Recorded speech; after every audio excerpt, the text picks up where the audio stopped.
ये हमारे गुरुजी को अनुग्रह चाची को ज्ञान सिखा गया, उनसे भी ज्ञानी कोई है, आज पता चला है। बाद पानी पीना है।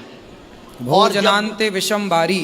हाँ, भोजन अंते विषम बारी मीन्स खाना के बाद पानी पीना विष के समान है। बिल्कुल। अगर भूख लगे प्यास लगे तो खाने के बीच में पी लो एक दो घूंट, लेकिन बाद में नहीं पीना।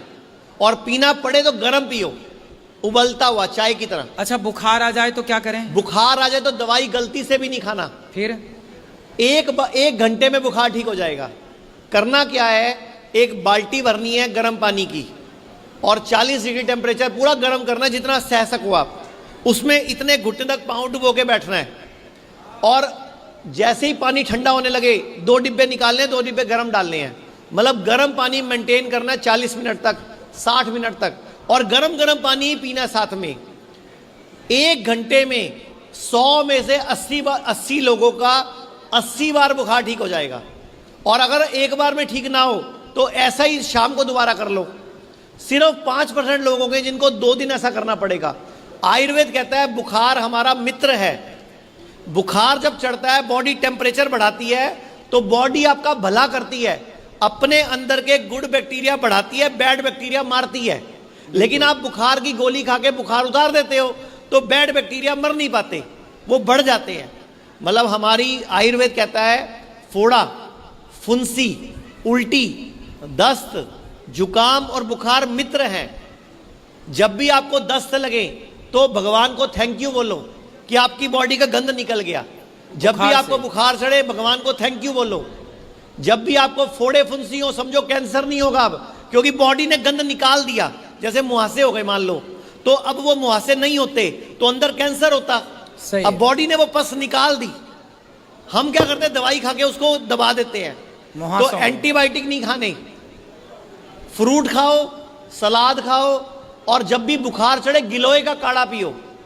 गिलोय होती है ना, गिलोय, उसका काढ़ा पियो, बेस्ट है गिलोय। भगवान धन्वंतरी जब प्रकट हुए थे देवताओं के साथ युद्ध में, तो आपको पता है दिवाली से पहले एक दिन आता है धन्वंतरी दिवस। धन्वंतरी आयुर्वेद के देवता है, भगवान विष्णु के अवतार हैं। तो वो अमृत कलश लेके प्रकट हुए थे। तो उनके 8 हाथ हैं, तो उनके एक हाथ में गिलोय है। गिलोय को अमृता कहा जाता है, अमृत। मतलब गिलोय किसी भी तरीके की लीवर की प्रॉब्लम हो, बुखार हो, जॉन्डिस हो, हमारा बुखार उतार देती है, हमारा ब्लड को प्यूरिफाई कर देती है। और उनके एक हाथ में लीच है। लीच समझते हो? जोंक, जोंक जो तालाब में पाई जाती है, चिपक जाती है। हम अपने हॉस्पिटलों में उस जोंक थेरेपी से कैंसर का इलाज करते हैं। जैसे मान लो किसी के यहाँ पे कैंसर की गांठ है तो यहाँ जोंक लगा देंगे, वो सारा गंदा खून चूस जाएगी और आपकी बॉडी में अपनी लार छोड़ देगी, वो गांठ खत्म हो जाएगी। अच्छा ये बताइए, जब वो जोंक किसी का गंदा खून पीती है और फिर वही जोंक यदि आपने दूसरे मरीज को दी तो? जब एक बार जोंक लगती है उसके बाद 15 दिन का जोंक का रेस्ट होता है। अच्छा। जोंक के ऊपर निशानी लगाते हैं हम, उस जोंक को अलग बर्तन में रख देते हैं। जब जोंक पहले गंदा खून चूस लेती है, जोंक इतनी सी होती है और लगभग अपने वजन के मुकाबले 20 गुना खून चूस लेती है। अच्छा। इतनी बड़ी हो जाती है। फिर हम उसको एक बर्तन में रखते हैं, उस बर्तन में हल्दी खिलाते हैं उसको। वो हल्दी खा के उल्टी करती है, वो सारा गंद निकाल देती है। और उसके बाद उसको 15 दिन के लिए हम पानी में छोड़ देते हैं, उसको पालते हैं हम लोग। 15 दिन बाद वो दोबारा तैयार हो जाती है किसी और का खून चूसने के लिए। तो आपको कैसे पता चला कि हल्दी खाने से उसको उल्टी हो जाती है? वो तो हमारे आयुर्वेद के शास्त्रों में वर्णित है ना। अच्छा। हल्दी उसकी खुराक है। अच्छा, खाती है? हल्दी खाती है वो।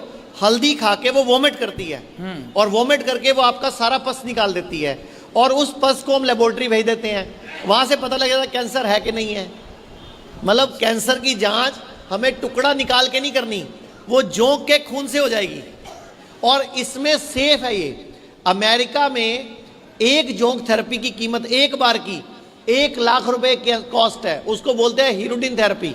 तो मैया इससे अच्छा ये माताएं हमारी कुत्ता पालती हैं, कुछ माताओं से अच्छा जोंक पालें।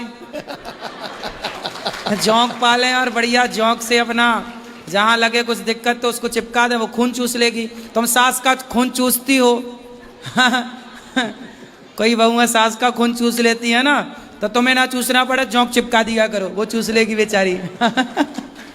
सही है।